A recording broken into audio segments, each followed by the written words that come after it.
dan Selangor, NGO buat laporan polis. Menghina institusi diraja. Itu Sultan Selangor. Ini Sultan Selangor, nampak ni? Ni dia, Duli Amar Sultan Selangor.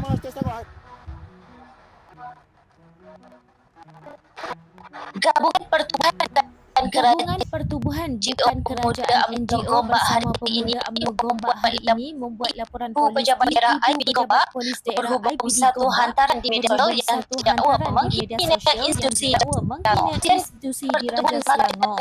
Malaysia Presiden Abdurrani Kulub Pertubuhan Abdul Martabat laporan Jalinan kita Muhibah susulan Malaysia Abdurrani Kulub penyebaran Abdul kandungan yang tular di media Laporan sosial itu dan dibuat beberapa susulan platform penyebaran lain kandungan yang tular di media sosial dan beberapa platform lain yang didakwa memperlekeh serta menghina Sultan Selangor dan institusi diraja. Menurut beliau, tindakan tersebut disifatkan sebagai biadab dan mencabar kedaulatan Raja-Raja Melayu sekaligus menimbulkan kegusaran dalam kalangan masyarakat.